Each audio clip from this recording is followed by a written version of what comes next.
In this tutorial, you will learn how to create, manage, and approve shared expenses between parties, including optional child support deductions. To create a shared expense, click the Add Expense button. Here you will need to fill out the form. Start by selecting the payment date, then enter a description.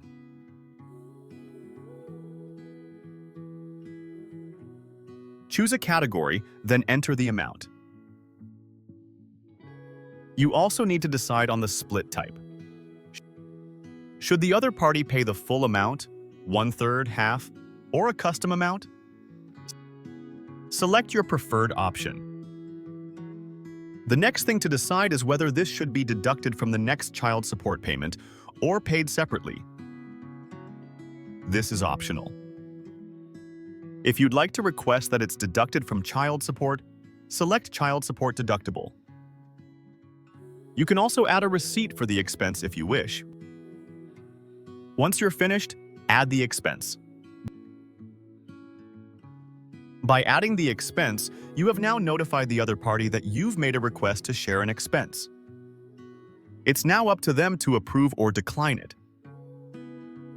As the other parent, I've just received a notification about the shared expense request. If I click on the notification, I'll be shown the request summary. Here, I can see the details of the expense request, the date, category, split type, my share, and who created it. I now have the option to decline or approve. If I wish to decline, I simply press the Decline button, give a reason, and decline. If I want to approve the expense, I click Approve Expense. When I click Approve Expense, it notifies the other party that I'm okay with this expense and it's approved. They can then proceed and make the expense.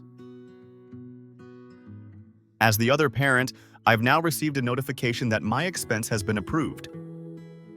If I click on the notification, I will now see that my expense is approved and the other party has agreed to pay half of the amount. As this is a child support deductible expense, you will also notice that on the child support payment profile, this expense has now been deducted from the next payment. So, the other half of the payment amount has now been deducted from the next amount due, and I now have to pay that reduced amount. Thank you for watching.